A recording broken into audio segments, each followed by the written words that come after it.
I think that most of us, we grew up with Marvel, right? And for us, we never really let them go. They were not a kid's thing. It was part of an art as well. And I think most of us see Marvel as a fantastic piece of art throughout the decades they've been doing, right?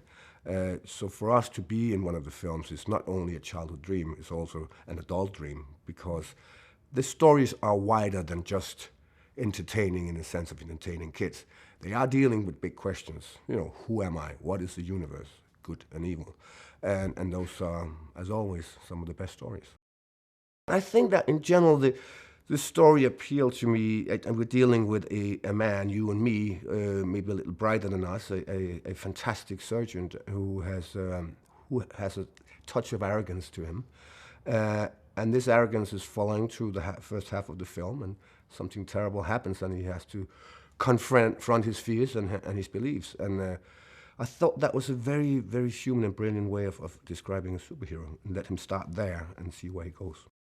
I think he's a perfect choice in the sense that this is a man that transformed from one thing to another, and Benedict possesses both things. He can be very physical and very direct, but he can also be very intellectual, and he can also play very arrogant.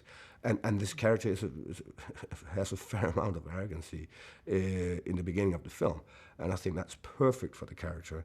And his journey is obviously to figure out what purpose that is serving, this arrogance. Well, the first encounter is once Stephen Strange hits the temple, my character is already on his move. He's already dedicating himself to the other side. So their first encounter is quite brutal, actually. We fight for 15 minutes the first time we meet each other.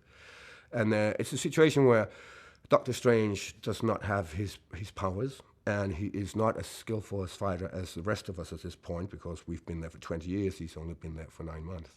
So he's been thrown around a lot, actually, in these very chambers we're sitting in here.